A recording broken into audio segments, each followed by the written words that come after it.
আজ বেসনের চিলা বানিয়েছি। কেউ বেসনের চিল্লাও বলে। এই দেখুন কীভাবে বানিয়েছি। বেসন নিয়েছি আন্দাজ মতো, তার মধ্যে নুন, হলুদ, একটু লঙ্কা গুঁড়ো, একটু জোয়ান হাতে ঘষে নিয়েছি।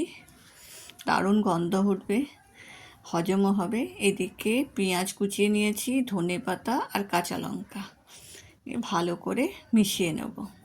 এই দেখুন কি সুন্দর মিশিয়ে নিচ্ছি। এই যে আস্তে আস্তে সবগুলো দিয়ে দিলাম। এবার ভালো করে মিশিয়ে নেব। এই দেখুন জল ঢেলে নেব, তারপর অল্প অল্প করে জল দেব, যাতে বেশি পাতলাও না হয়ে যায় আবার মোটাও না হয়। যতটা লাগবে প্রয়োজন মতো জল দেব। এই দেখুন গোলা হয়ে গেছে, না মোটা না পাতলা। এই দেখুন এইরকম হবে। এদিকে ফ্রাই প্যানটা গরম করে নিয়েছি, তারপর একটু তেল দিয়ে দিয়েছি। এবার এই এক হাতা এই ফ্রাই প্যানের মধ্যে দিয়ে একটু ছড়িয়ে নেব। এই দেখুন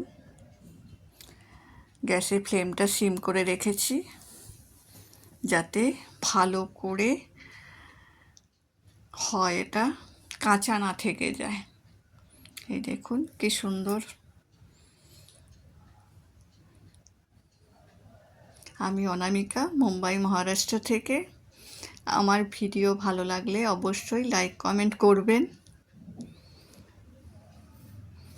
এই দেখুন উপরেরটা একটু শক্ত শক্ত হয়ে গেছে, তারপরে পাল্টে দিলাম।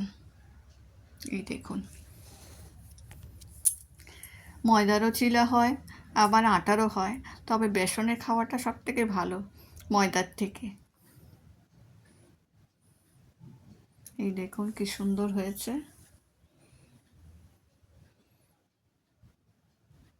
পেঁয়াজ, ধনেপাতা আর জোয়ানের গন্ধটা ভীষণ সুন্দর। এই দেখুন হয়ে গেছে।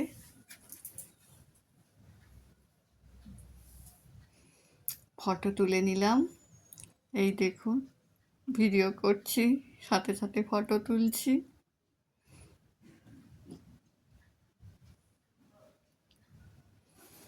এবার টেবিলে নিয়ে চলে এসেছি, খাওয়ার পালা। চলুন।